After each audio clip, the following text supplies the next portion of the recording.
In today's episode, pag-uusapan natin kung hanggang saan ba tayo tinutulak ng mga rejection na napagdadaanan natin. Yeah, sa totoo lang, mahirap talaga. Pero for sure, dinadala tayo noon into a better place. Kaya pag-usapan na natin yan, ha? Ala, kuya, isipin mo naman ang buhay kahit gano'ng ka-structure ay isang napakalaking chance passenger. Saka isipin mo to, ngayon sinabi mo yun, yung oddity of yung sa situation nyo, yung sa world niyo about rejection acceptance, may oddity din sa amin. So, on one hand, ako, at least in my opinion, no, hindi ako happy rejecting people, pero I have to do that. Pero may mga times din na may mga tinanggap akong tao, I ended up regretting the decision anyway. O, di ba? Kasi magaling sila sa interview. Yun! O lahat sa trabaho. Yun ang mahirap. Di ba? Para silang mga epitome ng too good to be true. Oo. Di ba? Mahirap yung trabaho mo. Ako hindi ako pwede dyan. Alam mo kuya, naalala ko nung nagtatrabaho ako sa Dubai as teacher. Oo, nagturo ka pala ng mga bata. Mga bata, oo. Siyempre sa trabaho mo, may specific time lang kayo. Sa UAE, yung mga bata, at saka yung mga specially able kids, magkakasama. Differently able. Differently able. Ako tinatawag ko silang special. Tsaka yung mga, paano ko naman tatawagin yung mga hindi? Fair ba na normal? Or hindi ko lang makategorize. Pero yung mga may mas special tas sila, di ba? Kailangan magkasama sila. Alam mo ako, kuya, dumarating ako sa point na binabalik ko minsan yung oras. Pag natapos yung turo, nagpapaiwan ako like 10 minutes. Yung mga special na kids na nandun, o differently able na kids, binibigyan ko sila ng time. Kasi parang feeling ko, buong buhay nila nireject na sila eh. Tapos hindi naman porket bayad ako the whole time. Wala naman sila natutunan eh. Kasi iba talaga eh. I mean, in fairness, na-appreciate ko yun doon. Mahirap lang talaga. Pero hindi nila tinitreat na okay, iba sila. So, sa iba sila. Mahirap lang. Halimbawa, makahanap ka ng bata na may ADHD. Though maraming, kumbaga na spectrum, maraming klase yun, no? Mahirap lang siya in a sense ng safety ng ibang bata. For example, nagtuturo ka rito ng 10 bata, yung dalawa nandun na sa tuktok ng ring. Doon lang ako nahihirapan. Pero kung halimbawa tuturuan ko sila hanggang matuto sila mag-basketball, tututukan mo. Kasi ako parang feeling ko, parang ako nga it applies for me sa rejection. For example, yung mga nag-a-apply na, kaya hindi talaga ako pwede dyan, nag-a-apply ng trabaho. Tapos nakikita mo talagang gustong-gusto. Kaya ako siguro pag naging HR ako, I don't know baka mas tignan ko yung karakter eh. Kaysa sa kayang gawin. Kasi may makikita ka talaga ng pulse. Hindi po, ganyan-ganyan. Pero mahina talaga. Parang feeling ko, parang tatanggapin ko lang siya. Magte-training, tapos doon na lang ako mag-a-assess. Ako naman, yung core ko yung core ko, pagdating sa accepting or otherwise yung mga tao professionally, pareho tayo eh. Parang I almost don't care kung ano yung educational background mo. In fact, I always go around and tell people na I can go to a high school right now, Camarin, Bagong Silang, kung ano man yan, kung saan man tayo nanggaling. I'll pick 2 or 3 people there. Walang professional experience, nothing. Ang meron lang sila heart. Yeah. Willingness to learn. I'll take that over an Ateneo graduate. Kasi ito no offense man sa mga Ateneo. Hindi, legit. I've had people from Ivy Leagues na Ivy Leagues means mga top schools. Ivy Leagues kasi yung terms America, pero ginagamit ko lang dito na Ivy League kasi mga top schools sila. Parang I've worked and I've dealt with people na sobrang ganda na educational background, quitters. Mas mabilis mag-quit eh. Pero may mga naging nakatrabaho ako under me, hindi tapos ng college or nakatapos ng college sa mga lower tier school, so to speak. So bagay yung mythical story ng Ivy League Lane and others. Others. Dito si ganito, dito si ganyan, dito others, dito. Others, di ba? I've had people na, and to be fair, may mga nakatrabaho din ako from the Ivy League schools na very intelligent. Parang all the tools are there. Communication, intellect,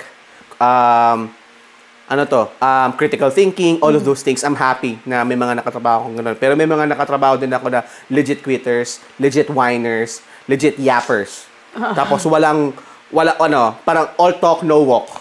Nakakapikon. Pero may mga nakatrabaho ako in the past na ang baon lang nila nung pumasok sila, drive. Drive. Talagang pupuntahan ka para matuto, mag-overtime para mag-usap lang kayo para maintindihan yung yung trabaho. Kaya sabi ko, I always go around and tell people, I'll go to a high school. I'll pick a number of kids there. Pagtrabahoin natin ang trabaho natin ngayon, ilalampaso nila tayo. Just on one thing alone. Behavior. If I can read behavior from sa interview pa lang, I'll take that person eh. Kaya tama ka eh, na parang hindi talaga siya sukatan eh. Parang well, siguro may slight bias ako kasi yun din yung baon ko eh. Like for example, nakwento ko na sa ito dati. Meron akong isang interview. Lumipat ako sa current department ko ngayon. Lumipat ako sa department na ngayon. Merong isang interview, reverse panel. Ang nakasama ko sa interview, 4 na top sellers sa isang department within the company. Tapos sa interview, pabonggahan ng achievements. Pabonggahan ng achievements. Yung lolo mo, mediocre. Baka sahod lang, okay na. Ma-meet lang yung targets, okay na. Panglima ako sa interview, natanong, sige ikaw, Mr. Soriano, what do you think you can contribute? Alam mo sinabi ko, sa asar ko, sabi ko. The people before me told us that these are their achievements. They mentioned to fail one thing, and I think you should listen to this. Fine, may mga achievements sila, pero so what? What is it for you that they've achieved this? Ano yung connect between that and your needs in your department? Wala akong sinabi ng achievements ko, pero kinwestiyon ko lahat. Pinag-isa-isa ko yung mga Tanggap ka. Natanggap ako. Pero after ng interview, sabi sa akin nung nag-interview, brother, tanong na ako. Sabi niya, galit ka ba? Lagi ka kasi parang galit. Oo.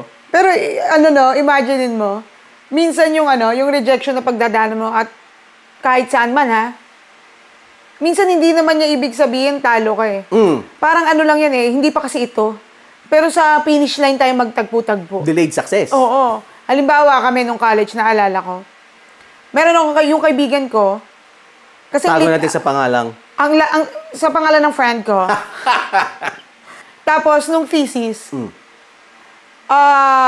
nagsama-sama yung mga magagaling. Siyempre, hindi na lang magagaling, yung mga seryoso sa buhay, yung talagang organize sila and stuff. Nag-aaral, estudyante.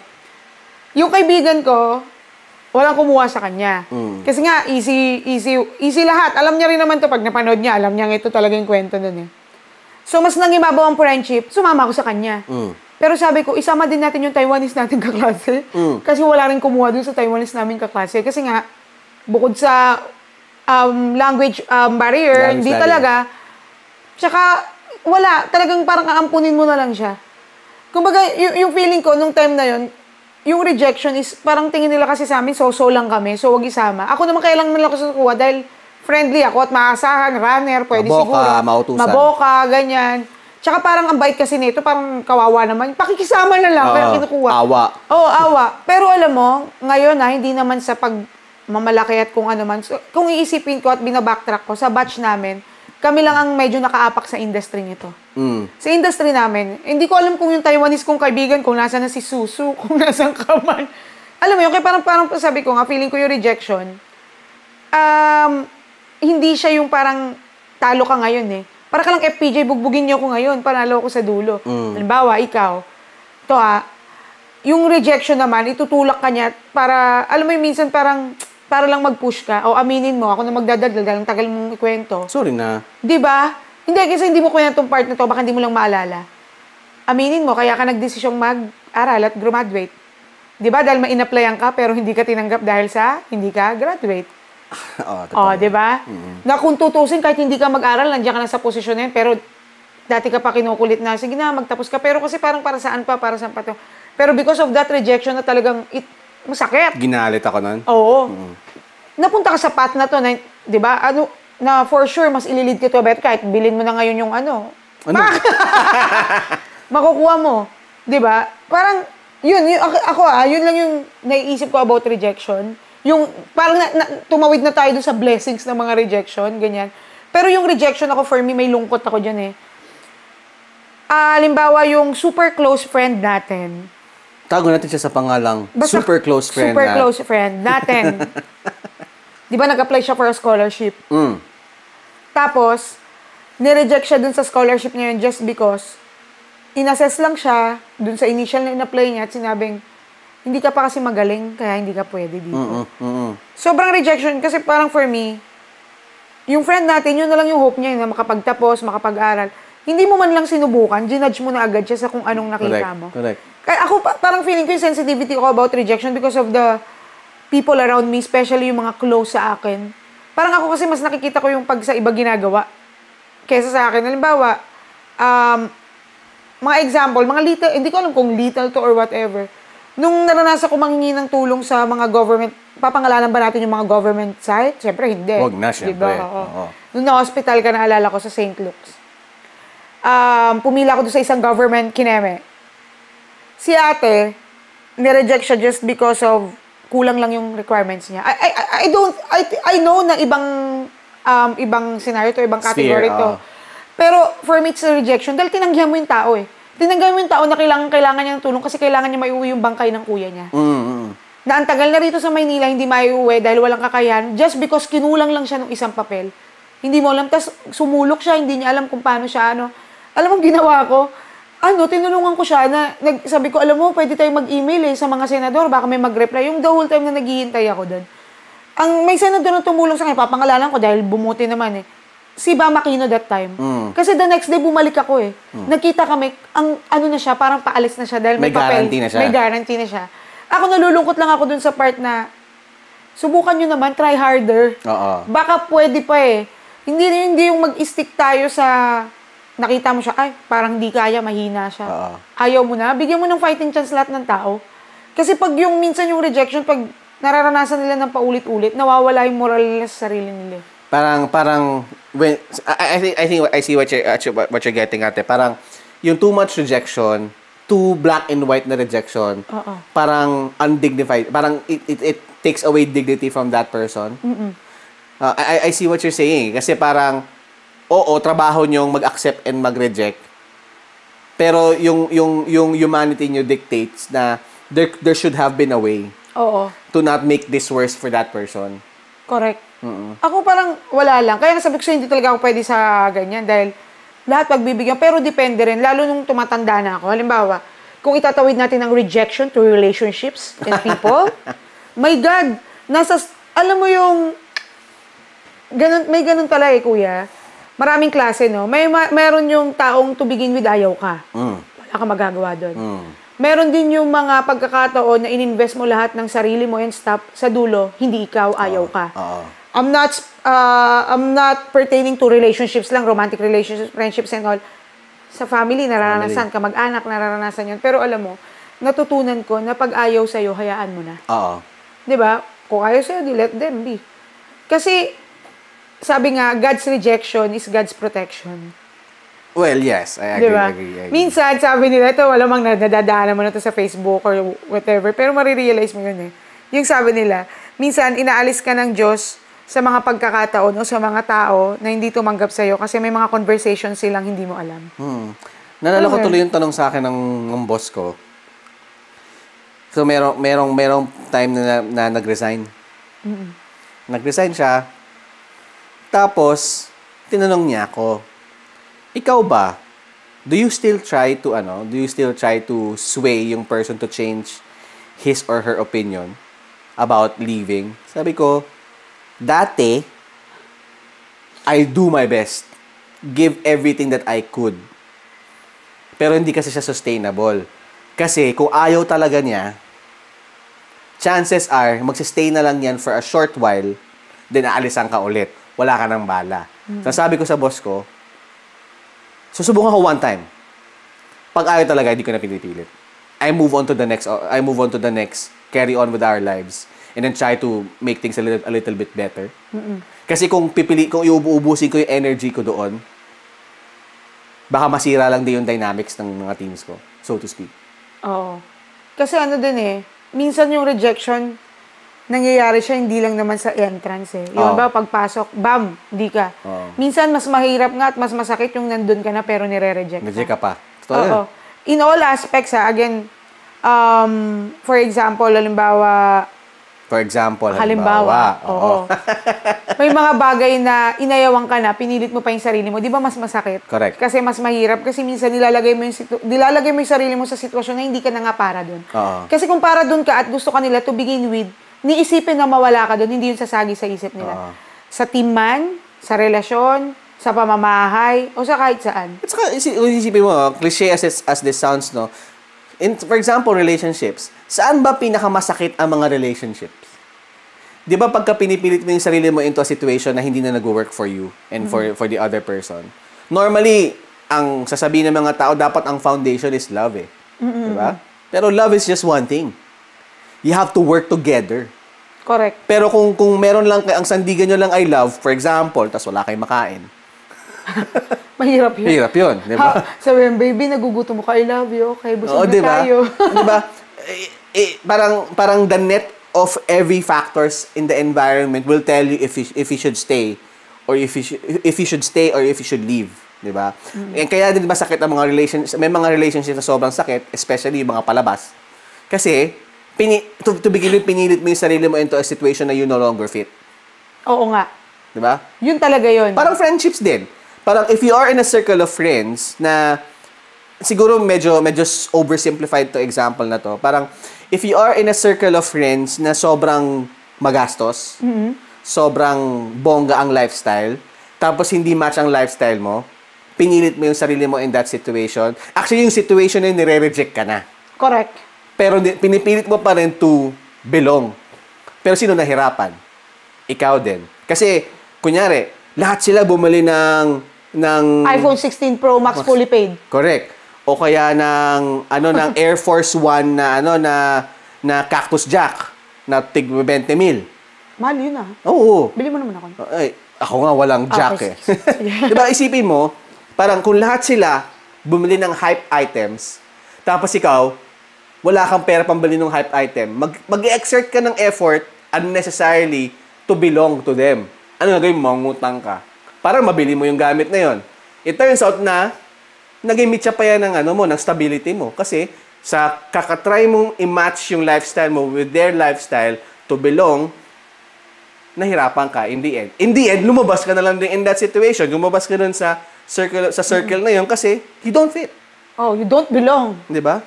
Oh, tapos tama ka, mas mahihirapan ka kung pipilit mo na ipipilit. Ang mahirap pa doon, the more, di ba, pag hindi ka kasi genuine talaga in all things in life, lulusot ka lang sa una, pangalawa, pangatlong pagkakataon, pero alam mo, people would know. Oh, parang sinasabi ni Lord, no? Parang sinasabi ni Lord, ayaw mo makinig na pinoprotekta. Hindi ka nga dyan para pinoprotekta dyan. na kita. Pero hindi kita pipigilan. Sige, subukan mo ulit. Subukan mo ulit. Ang ganda niyan. Subukan mo ulit. Marirealize mo na tama ako. Oo. Diba? Parang it applies yung sinasabi na minsan, hinahayaan ka talaga ni Lord na masaktan ng masaktan dahil matigas ang ulo mo hanggang sa ikaw nang kusang bumitaw. Si Lord, mademokrasya siya. Mademokrasya dahil hayaan ka niya. No, hindi ka niya pipigilan. Pero, ikaw mismo pipigil sa sarili mo pagka talagang hindi mo na kaya. Oo. At saka, alam mo yung feeling na marirealize mo, hindi man ngayon, bukas at sa mga susunod na panahon. Yung mga bagay o pagkakataon na nireject ka, sasabihin mo talaga, buti pala. Diba? Hindi ako dun. Kasi kung dito ako, baka hindi ko makikilala yung asawa ko ngayon. Meron akong super close friend. Ayan. Tago natin sa pangalang, super close friend. Oo, ang pinagdaanan niya ay sobrang sakit ng kanyang pinagdaanan. At yun, napakalaking rejection yun. Rejection na siya makabuo ng pamilya niyang kanya. Diba? Nawala yung anak niya, nawala yung ex-partner niya. Sabi ko nga, may mas masakit pa ba sa rejection? Parang kilala ko yung super close friend mo na yan. Kilala ko yata yan. Oo. Alam mo, parang it applies lahat ng pinag-usapan natin kanina. Naputek yung super close friend ko na yun. Gusto niya lang namang maging mabuting ama, responsableng ama. Hindi siya binigyan ng chance. Na parang itong buhay na to isang malaking kumpanya, isang malaking trabaho. Na parang gusto mong sugurin yung HR natin, yung big boss HR natin. Bakit? Hindi mo ako bigyan ng pagkakataon na maging mabuting ama lang ako. Parang nireject mo ako, nag-a-apply pa lang ako to have complete life and family with these people. Pero nireject mo the idea, super yung galit ng super close friend ko na yun. Pero ngayon marirealize, may super close friend ko na yun. For sure na miss niya yung yung anak niya and stuff. Pero pag ilulook back niya yung buhay na meron siya ngayon, buti pala kasi nakarating ako dito sa partner ko, sa anak ko. Isa yun sa napakalaking example ng rejection ni Lord. Yun yung parang, hindi mo maintindihan eh. Ba't yung po ginagawa? Hindi naman po ako salbahe. Ba't ayaw niyo akong ipasok dito? Pero marirealize mo na, parang mas payapa po pala itong binigay mo. Ano mo yung ilang pintuan yung nasira ng super friend? Grabe talaga yung super close friend. Grabe yung super close friend. Pero nakausap ko yung super close friend natin na yun. Tinanong natin siya eh, di ba? Nakausap natin siya. Tinanong ko siya very specifically. Actually, ikaw yung nagtanong. Tinanong ko dun sa super close friend. Sabi niya, do you regret having that child and being in that relationship looking back? Sabi nung close friend natin na yon, super close yun, super close. Sabi nung super close friend natin na yon, hindi. Kasi that level of rejection, how ugly it was a milestone eh. Of course. It was a stepping stone towards something better. Next, on In the Right Corner with Almira Shil and Kuya Dwayne. Yung super close friend natin na yon, he came to a point even to question God. Kung bakit ganun ang nangyayari sa kanya. I think marami na yung super close friend natin, marami na siyang nakausap ng mga religious persons. Ang lagi niya tinatanong, bakit ganun si Lord? Ang lagi niya sinasagot, walang sagot eh. Ang hirap sagutin eh. Una-una, hindi naman sila si Lord. Pangalawa, only God knows eh. I mean, it's at the end of the day, choice nung super close friend na yun to reject God and all of God's, right? Pero in the end, he chose to carry on, i-continue yung life niya, carrying that baggage of rejection, and see how it went from there.